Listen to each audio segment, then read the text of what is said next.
नमस्कार, स्वागत है आपका इस चैनल पर। इस वीडियो में बात करेंगे रेलवे में शौचालय की शुरुआत कब और कैसे हुई। जैसा कि हम सभी जानते हैं कि भारत की पहली ट्रेन 16 अप्रैल 1853 में चली थी, जिसके 56 साल बाद 1909 में भारतीय रेलवे में शौचालय की शुरुआत हुई।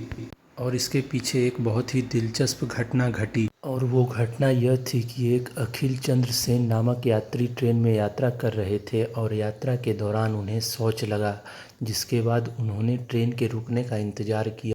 और ट्रेन जब पश्चिम बंगाल के अहमदपुर रेलवे स्टेशन पर पहुंची तो वो ट्रेन से उतरकर शौच करने चले गए, और वे शौच करके उठने ही वाले थे कि गार्ड ने सीटी बजा दिया और ट्रेन खुल गई। जिसके बाद वे जल्दी जल्दी में धोती को एक हाथ से आधा लपेटे और दूसरे हाथ में लोटा लिए हुए ट्रेन की ओर दौड़े, लेकिन गिर पड़े और ट्रेन भी छूट गई और उनकी धोती भी पूरी तरह से खुल गई।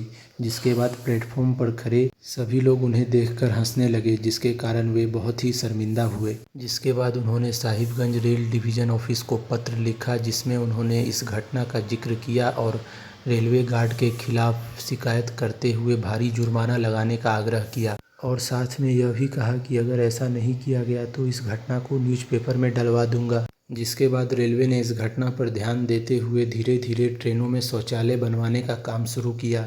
पुराने डिब्बों में तो कुछ नहीं किया जा सकता था, लेकिन नए बनने वाले डिब्बों में रेलवे ने शौचालय लगवाने का काम शुरू कर दिया, और फिर सभी ट्रेनों में शौचालय की सुविधा शुरू हो गई। और सिर्फ भारत में ही नहीं बल्कि पूरी दुनिया में ट्रेनों में शौचालय की सुविधा शुरू हो गई। इसके अलावा अखिल चंद्र सेन जी की बात करें तो वे पेशे से एक बैंक अधिकारी थे और बिहार के भागलपुर के रहने वाले थे। देखने के लिए बहुत बहुत धन्यवाद। कृपया सब्सक्राइब कर लें, बेल नोटिफिकेशन भी ऑन कर लें।